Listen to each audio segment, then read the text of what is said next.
우리 설교 제목을 따라해 볼까요? 믿음 없는 금수저와 믿음 있는 흙수저의 대결.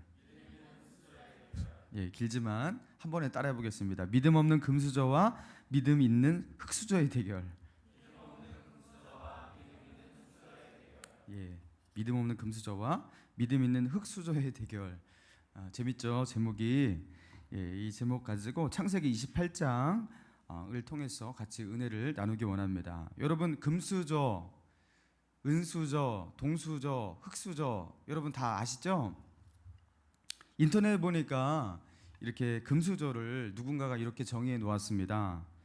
부모의 재력과 능력이 너무 좋아 아무런 노력과 고생을 하지 않음에도 풍족함을 즐길 수 있는 자녀들을 지칭한다. 이게 금수저의 정의고요. 자, 그러면 흙수저는 뭐냐? 부모의 능력이나 형편이 넉넉하지 못한 어려운 상황에 경제적인 도움을 전혀 못 받고 있는 자녀를 지칭하는 신조어이며 금수저와 전혀 상반되는 개념이라고 할 수 있다 하면서 흙수저를 정의하고 있습니다. 쟤는 금수저 물고 태어났어 라고 말한 다음에 여러분 이게 무슨 뜻입니까? 태어날 때부터 이미 부모 백으로 든든한 후원 속에서 유복하게 자라났다. 시작이 다르다 이 소리입니다. 그러면서 요새 사람들은 말하잖아요. 이 사회는 아무리 노력해도 금수저를 이길 수 없는 사회다고. 출발이 다른데 어떻게 그들을 이기겠냐고. 그래서 요새는 스펙 가운데 부모의 재력이 가장 중요한 스펙이라고 합니다. 그래서 부모의 재력을 아예 스펙이라고 대놓고 말하는 그런 시대가 되었습니다. 여러분도 그러십니까? 아직도 내가 금수저를 물고 태어나지 않아서 한탄스러운 그런 분 혹시 있으십니까? 그래서 나는 이렇게 살았지만 내 자녀에게는 금수저까지는 아니더라도 은수저, 하다못해 동수저라도 물려주는 그런 사람이 되어야겠다. 여러분 이런 마음을 가지고 계신 분이 있으십니까? 여러분 부모로서 그런 마음을 가질 수 있어요. 그러나 우리는 그냥 부모가 아니라 믿음의 사람이기 때문에 생각이 좀 다르셔야 합니다. 내가 남겨준 재물들, 또 그 유산들, 그리고 유복한 그런 어떤 좋은 환경과 조건들, 그래서 자녀에게 금수저를 만들어서 물려주면 결국 금수저다운 출발로 아이를 성공시키고 행복하게 만들 것이라는 이런 사고방식, 이거는 성경적이지 않다라는 거예요. 왜입니까? 왜 그것이 성경적이지 않을까요?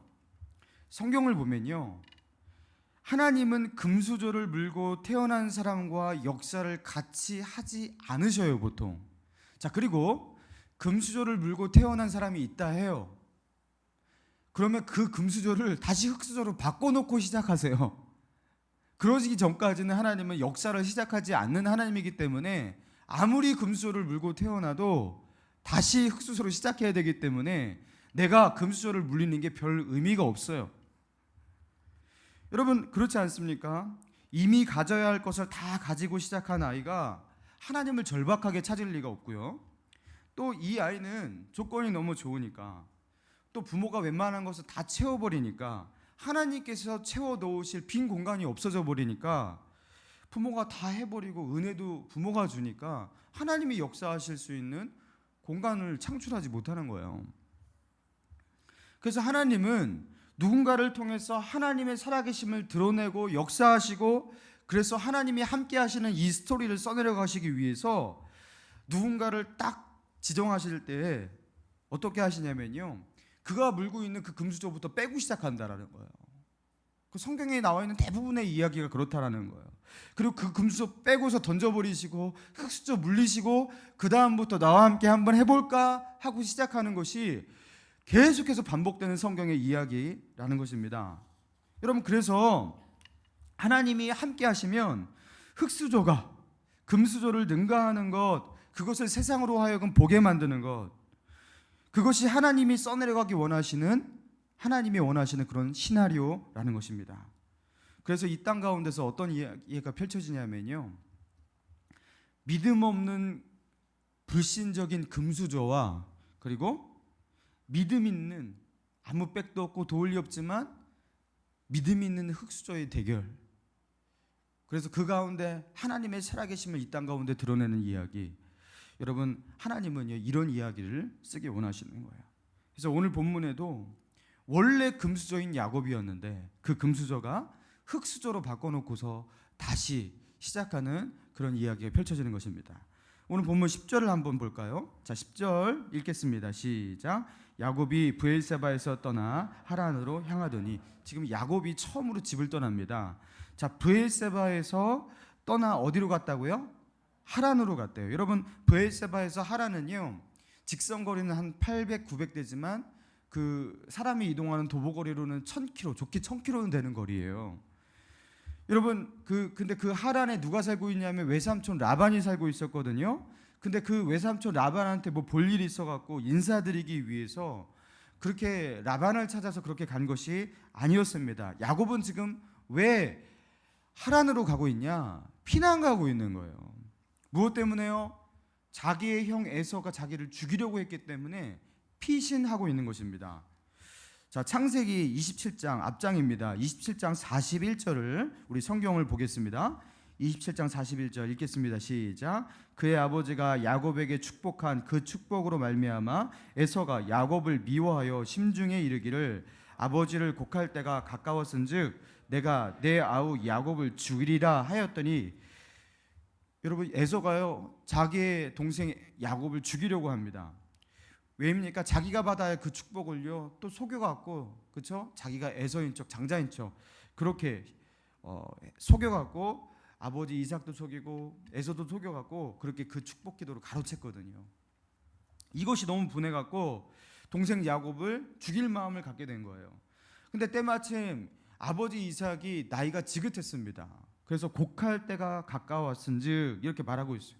그러니까 아버지가 눈을 감으면 단번에 동생을 제거하겠다라는 거예요. 여러분, 이런 그 원한을 가지고 있는 형이 그 인근에 살고 있는데, 여러분, 야곱이 두 다리 뻗고 잘 잘 수 있겠습니까? 여러분, 이거 살아도 사는 게 아니죠. 그죠? 나하고 조금만 갈등하는 사람, 뭐 회사에 뭐 옆집에 한 명만 있어도 마음이 심기가 불편해하고 사는 게 불편한 게 이 세상인데, 나를 죽이는 것을 목적으로 삼고 있는 사람이 누군가가 있어요. 여러분, 이거 굉장히 살 수가 없습니다.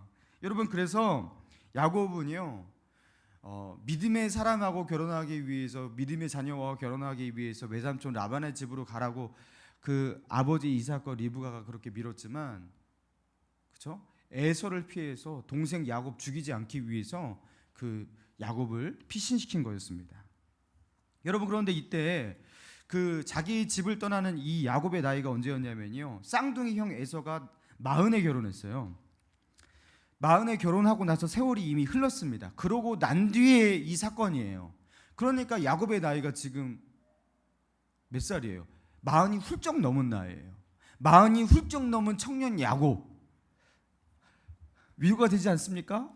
마음이 훌쩍 넘은 청년 야곱이 처음으로 집을 떠나서 홀로서기를 하게 된 거예요.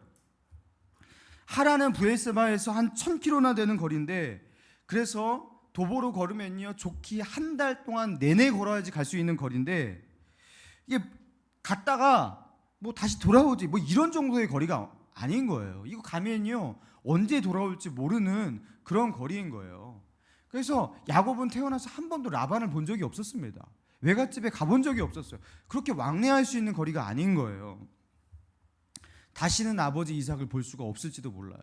어머니도 생이별을 할지도 몰라요. 그렇게 대단한 먼 여행이었습니다. 그런데 아버지 이삭이 나이가 지긋했고 언제 돌아가실지를 몰랐어요.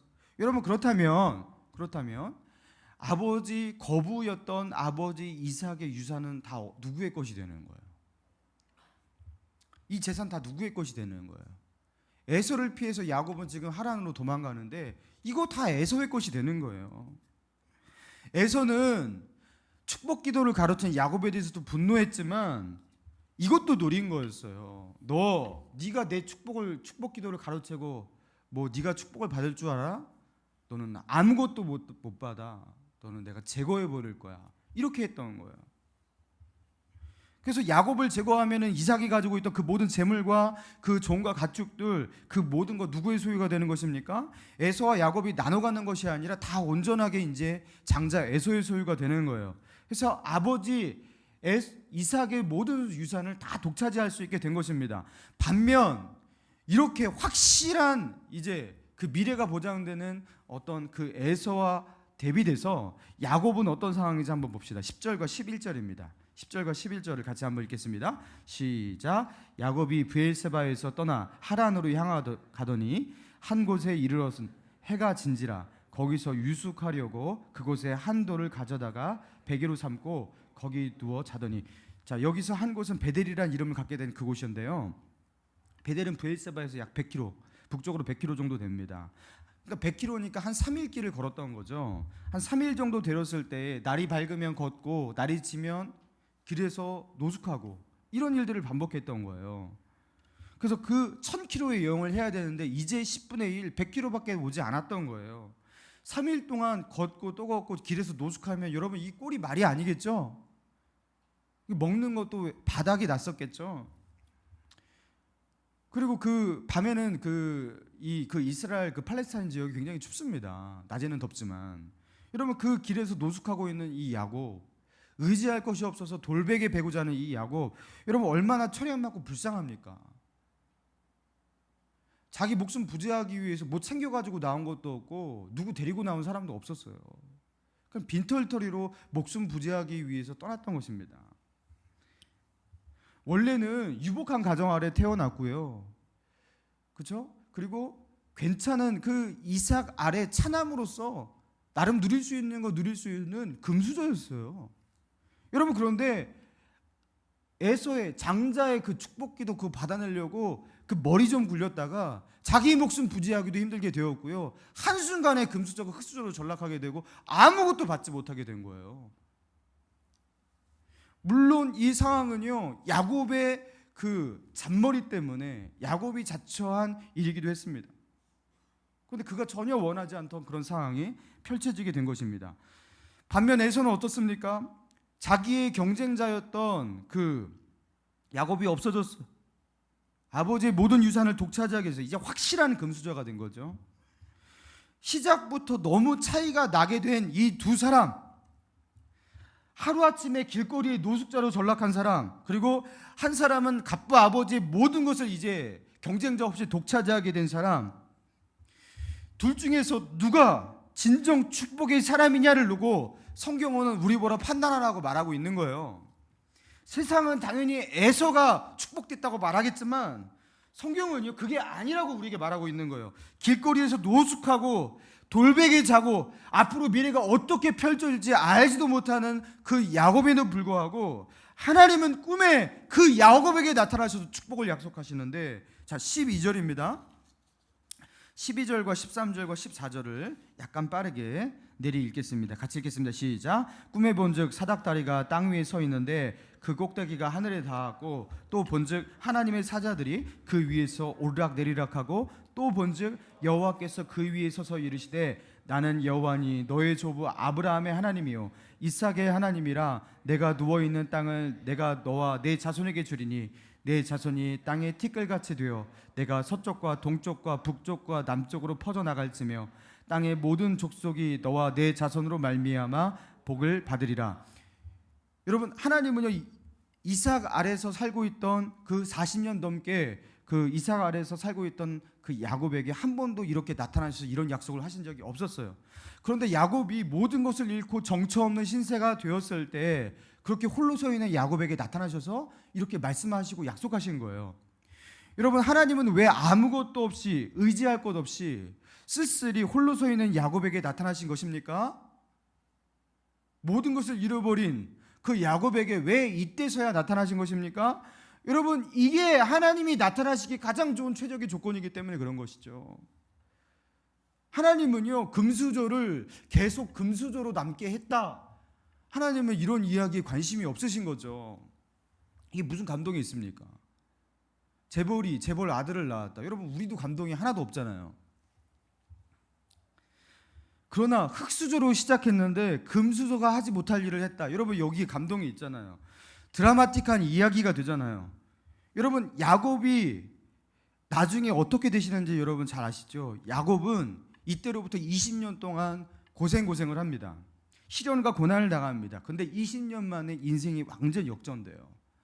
영적으로도 그리고 모든 환경적으로도 다 그렇게 역전이 됩니다. 혈혈단신으로 갔던 그 라반의 집에서 하나님께서 아무것도 재산도 축적하지 못하고 그렇게 20년을 살거든요. 근데 마지막 순간에 하나님께서 라반의 모든 재산을 야곱으로 옮기셔요. 그러면서 그거 다 가지고서 고향으로 상경하게 하셔요. 거기서도 에서를 만나 죽을 뻔하지만 거기서도 야복강가에서 하나님만 만나주셔서 야곱을 하나님을 의지하는 사람으로 만드셔요. 그러면서 이 야곱이 완전한 반전을 경험하게 되거든요. 반면에 금수저라고 생각했던 이 에서는 어떻게 됩니까? 에서는 가나안 땅에서 밀려나요. 그래서 에돔 땅이라는 곳에서 살게 되는데 가나안 변방으로 밀려나서 살고 있는 변방의 민족이 되는데 이때로부터 에서의 역사는요 지워집니다. 성경에서 다루지를 않아요. 그리고 나중에 어떤 때 등장하냐면요, 다윗이 이스라엘 나라가 강성해서 다윗의 나라가 되었을 때에 다윗의 통치를 받는 그 민족이 바로 에서, 에돔 족속이 되는 거예요. 그래서 역전이 됩니다. 사랑하는 여러분, 오늘 이 본문의 말씀을 통해서 하나님은 우리에게 무엇을 말씀하기 원하시는 것입니까? 하나님은 자신이 있다는 거예요. 야곱이 아무것도 가지지 않아도 상관없다라는 거예요. 내 약속 하나만 붙들고 있으면, 그리고 믿음으로 나를 바라볼 수 있다면 빈털터리 야곱도, 노숙하고 있는 야곱도 상관없다라는 거예요. 하나님 나라에서 축복받는 사람은 하나님의 약속을 신실하게 붙들고 있는 사람이기에 진정한 금수저는 그가 가지고 있는 상황과 환경과 조건과 부모의 재력 이런 것으로 결정되는 것이 아니라, 그가 가지고 있는 어떤 조건과 상황과 환경이 아니라, 그래서 아버지로부터 물려받을 수 있는 유산이 아무리 많은 것과 상관없이 에서는 절대로 야곱을 이길 수 없다라고 말하고 있는 거예요.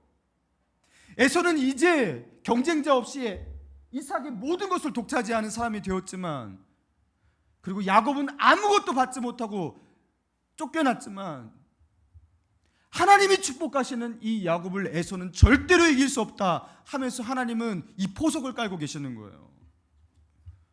그러면서 야곱은 하나님이 그러잖아요. 아까 읽은 이 본문의 말씀에 내가 너와 함께 할 거다. 어떻게 할 거다. 지금 아직 40이 훌쩍 넘은 나이에 결혼도 못했는데 너의 자손이 동쪽과 서쪽과 북쪽과 남쪽으로 퍼져나갈 것이며, 여러분 이게 얼마나 하나님의 자신감이 큽니까? 그죠? 지금 길거리에 노숙하고 있는데 네가 누운 땅은 하나 너의 땅이 될 것이며, 이게 얼마나 그죠? 허황된 이야기입니까? 여러분, 하나님의 자신감이 바로 이런 거라는 거예요. 우리가 가지고 있는 조건, 상황과 환경, 하나님은 여기에 관심이 없다라는 거예요. 오직 하나, 신앙 하나에 관심이 있다라는 거예요. 여러분, 그래서 제가요 이 본문의 말씀을 묵상하면서 드디어 제 인생이 완벽하게 해석이 되기 시작했어요. 제가 한 중학교, 고등학교 시절부터 그런 생각을 했습니다. 저희는 월세방 살았어요. 방 한 칸이었습니다. 중학교 몇 학년까지 방 한 칸에 살았어요. 그러다가 다 큰 아이와 같이 이렇게 좀 그렇다 해갖고 옆에 월세방을 하나 더 얻어갖고 작은 월세방 이렇게 살았습니다. 고등학교 몇 학년 때 처음으로 전세 산 것 같아요. 그렇게 그 사극세를 전전긍긍하는 저희 집을 보면서 힘들다는 생각을 한 적이 있거든요. 제가 신대원 들어갈 때 신대원 합격했어요.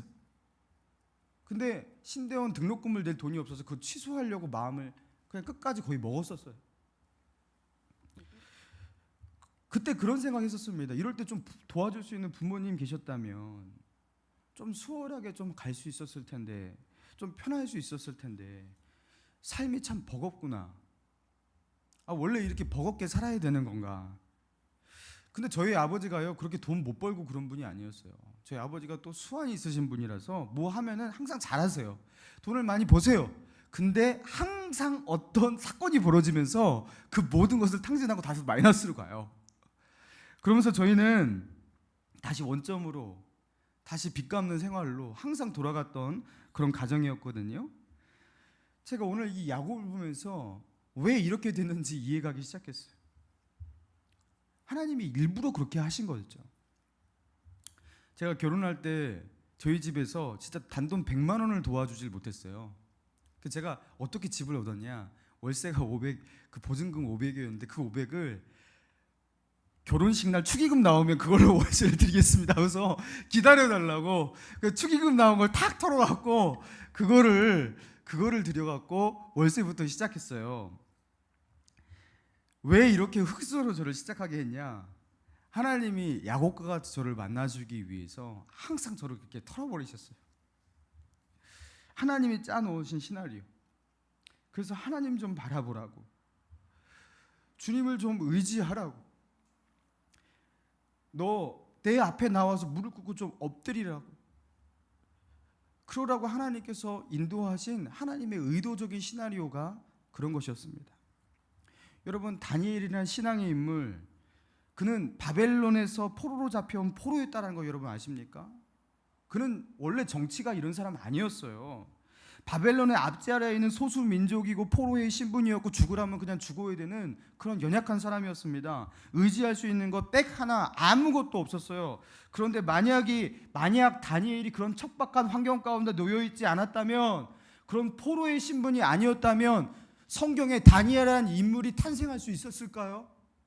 그런 신앙의 위인이 과연 여기에 기록될 수 있었을까요? 여러분, 그거는 시대적 산물인 거예요. 그 시대 속에서 다니엘이라는 신앙의 인물이 나올 수 있었던 거예요.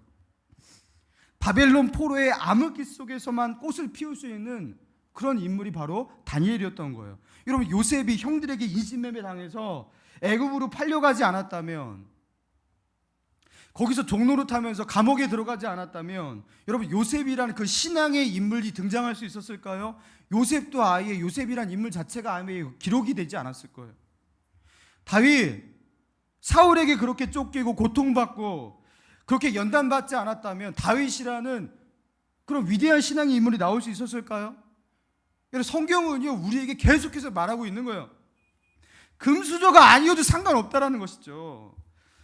여러분, 그래서 우리의 자녀들에게 금수저, 은수저라도 물려주기 위해서 애쓸 필요가 없는 이유가 바로 이것입니다.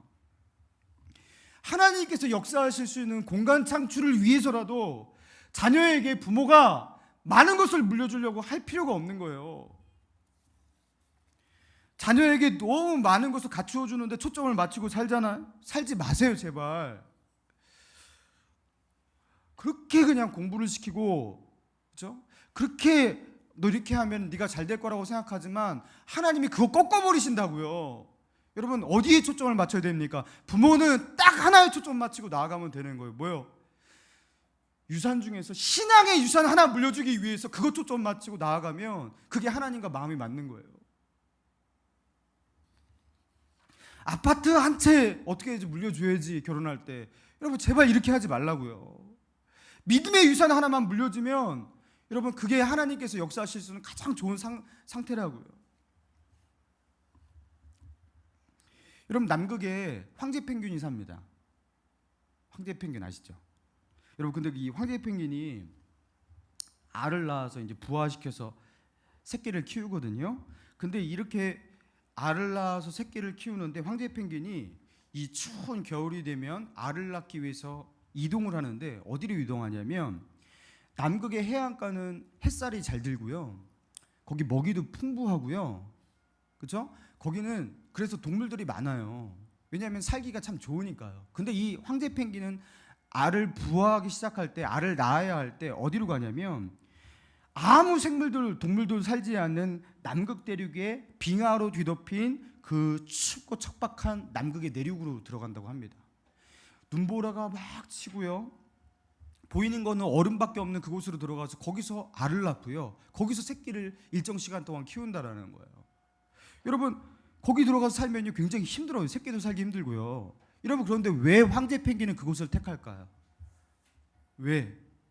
여러분, 이 황제 펭귄이 의도적으로 그런 곳으로 들어가는 거예요. 오로지 한 가지 이유 때문이라고 합니다. 굳이 최악의 환경을 택하는 이유는 다른 것이 아니라 그곳에 가면요 여우도 없고요, 늑대도 없어요. 제비갈매기, 그 알 훔쳐먹는 제비갈매기, 독수리, 매 이런 것 없다고 합니다. 너무 척박해서 걔네들도 거기 살지를 않는 거예요. 그 자기의 천적들이 찾아올 수 없는 그곳으로 일부러 그 척박한 환경으로 찾아 들어가는 거예요. 황제 펭귄도 알아요. 그 해안가에 살면은 더 따뜻하고 새끼가 낳기도 좋고 키우기도 좋다라는 것 알아요. 그러나 펭귄의 알을, 새끼를 노리는 포식자도 거기에 살기가 좋은 환경이기 때문에, 그래서 그 포식자들이 찾아올 수 없는 정말로 척박한 곳으로 찾아 들어가는 것이에요. 여러분, 그래서 남극 대륙의 그 추운 빙하의 그 내륙은요, 동물이 생존하기에 최악의 환경이지만 천적을 피할 수 있는 가장 안전한 장소이기도 한 거예요. 여러분, 영적으로도 이런 원리가 있습니다. 내가 가진 것이 없을 때, 나의 삶의 환경이 너무나 척박해질 때 살기 힘들잖아요. 그런데 그때 주님을 의지할 수밖에 없으니까, 주님을 바라볼 수밖에 없으니까 그때 신앙은 가장 안전한 것입니다. 세상에서 평안과 여유를 잃어버렸을 때, 여러분, 그때 세상에서 평안과 여유를 찾을 수 없으니까 주님에게서 평안과 여유를 찾게 되니까 오직 그때 믿음이 깨어나기 때문에 영적으로는 더 안전한 것입니다. 사람들이 나를 도울 수가 없어요. 도울 사람이 없어요. 여러분, 그때 도울 수 있는 이는 오직 하나님 한 분밖에 없으니까, 그래서 유일한 도우심인 하나님 바라보게 되니까 그때는 더욱 안전한 거예요. 하나님께서 기도거리를 주셔요. 그 기도거리 때문에 기도할 수 있으니까, 하나님 앞에 무릎 꿇는 그 시간이 보장되니까 그때는 영적으로 더욱 안전한 거예요. 사랑하는 목감 신일의 성도 여러분, 우리가 가장 안전한 곳이 어디입니까? 야곱은 이삭 아래서 유복한 환경 가운데 그렇게 자라면 그게 안전할 줄 알았어요. 그렇죠? 그런데 사실 더 안전한 곳은요, 그 이삭의 스라에서 나와서 아무것도 의지할 것이 없고, 그렇죠? 아무것도 받지 못하고, 그렇죠? 그리고 미래가 없는 그 암담한 현실 속에서 하나님이 나타나셔서 내가 너와 함께한다, 내가 너에게 이렇게 약속하마, 이렇게 말씀하실 때 야곱은 가장 안전한 사람이 된 거예요. 여러분, 진정한 금수저가 누구입니까? 진정한 금수저는 이런 사람이에요. 오늘 본문 28장 15절을 같이 한번 읽어볼까요? 15절입니다. 시작. 내가 너와 함께 있어 내가 어디로 가든지 너를 지키며 너를 이끌어 이 땅으로 돌아오게 할지라. 내가 네게 허락한 것을 다 이루기까지 너를 떠나지 아니하리라 하신지라. 여러분, 이 음성을 들은 야곱이 진짜 금수저 아니겠습니까? 가장 안전한 야곱 아니겠습니까? 사랑하는 목감신의 성도 여러분, 돈 열심히 벌어서 자식에게 물려줄 생각하지 마시고 신앙의 유산 물려주어서 가장 안전한 신앙의 사람 만들 수 있는 그런 믿음의 부모가 되시고 또 우리 청년들 되시기를 주님의 이름으로 축원합니다. 같이 한번 주신 말씀 생각하면서 기도하길 원합니다.